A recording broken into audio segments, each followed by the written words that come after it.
my gosh, guys, we've just seen one of the worst clients. So first we're waiting for like a couple hours, which wasn't too bad because we're having like margaritas. The guy ends up sending a $200 deposit. We're still waiting. We're meant to go see my girlfriend for her event. And then he lets us know that he's at the venue after running like 20 minutes late. We thought he wasn't going to turn up, so we decided we'll fuck off. Which worked out kind of okay, because when we left, we ended up going to the Smek shop. We got some hardeners for the boys who love to party. And this guy keeps FaceTiming us saying that he's here now at Crown, so we get proper UE. No more catching up with our other girlfriend. We come back to this fucking Crown Towers, and this guy takes forever and a day to get out of his car. He's acting very hesitant, like he's some big time.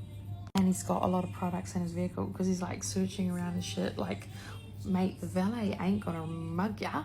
They don't care about your stuff. They just want to park your car. They ain't there to fucking be a hero. Anyways, so he's fluffing around there for like 10-15 minutes. And then the valet keeps saying, where's the ticket? Where's the ticket? And the guy doesn't even know where he's bought the ticket. So he's gone all the way back to his car to try and search for the ticket. He's got like clothes in his car, underwear in his car. I don't know. Does he live in his car? I don't know. Maybe it's just a tradie. He had a really nice truck, to be fair. I don't know if the guy was actually cooked or just a little weird. Or maybe he is in psychosis. I'm not too sure. Maybe he was just really, really shy.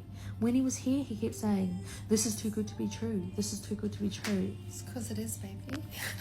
Like, welcome to Charlie's Angels. Good morning, angels. But no, he's not having a good morning. Anyways, he kept saying, oh, he didn't want to come into our room. We're like, come in the room, babe. And he's standing at the door wanting to chit chat like a fucking pen pals or something. Like, so he's got 1 foot in the door, 1 foot out the door. And it's like, mate, are you Harry or Larry? Are you coming or going? Anyways, he's dragging the story out like, oh, I've had a relationship for 10 years. And it's like he wants to have this like fucking round table meeting in the fucking hallway.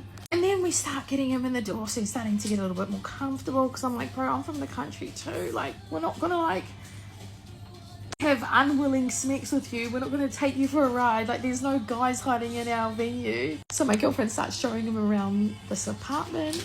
She's like, look, here's my wardrobe. This is where I get ready. Here's my bathroom. There's no one in here. And I was like, look, take a seat wherever you like.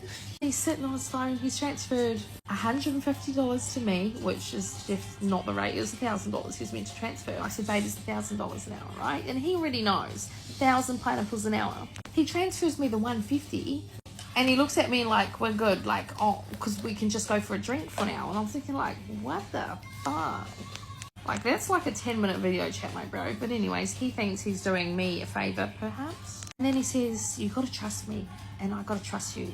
How about we do that for now, and when we go for a drink, I'll transfer you another 100. And I was like, so then my girlfriend starts getting crabby, and like me too. Don't get me wrong, I've really tried to converse a lot of times. Maybe I don't know if he's there. And then my girlfriend ends up sitting next to him, giving it to his life a little bit. And then boom, he transfers her the 800, and he's already transferred her 200 prior, so she got the 1,000 pineapples for the hour. And then he's like, all right, how about we just like go downstairs and that? And I'm like, well, no, because I still need the other 850, and then we can, because it's 1,000 pineapples an hour each, you know. Then he keeps acting uncertain, and he's not too sure, and he's like, this is just too good to be true. I'm like, what do you think that's what do you think that's gonna happen, bro? Do you think you're just gonna pay us the money and then we're gonna be like, get out? Like, what? Like, we love the silly sausage too. How are we gonna finish without you, huh? Anyways, that shit's bad for business. And then the guy keeps acting like, it's too good to be true, it's too good to be true. And anyways, we spend like 15 minutes having this conversation about like, what? As time is ticking on, how much time does he got left on the timer? This guy's got 12 minutes and 40 seconds left on his timer anyway. So we started him off at the hour, which wasn't really an hour, it's just more so us communicating with him like he's a fucking... So yeah, we kept communicating to him like he was a little bit learning impaired, you know? So we kicked him out, and he's tapping on the door, and he's like, please, I'll transfer the money. And then I'm like, well, come on then. And he's open, and then we open the door, and then I chat to him a little bit more, and then he's like, do you do crypto? I'm like, mate, no, not a guy. Anyhow, we're gonna go see a regular for a few hours instead, so goodbye, time waster.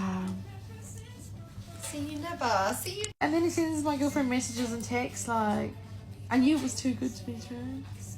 The fuck, bro? Like, you made it super weird and you didn't even pay what you were supposed to. What was we gonna do with ya? We're not your wife or your girlfriend. Anyways, that's my Saturday.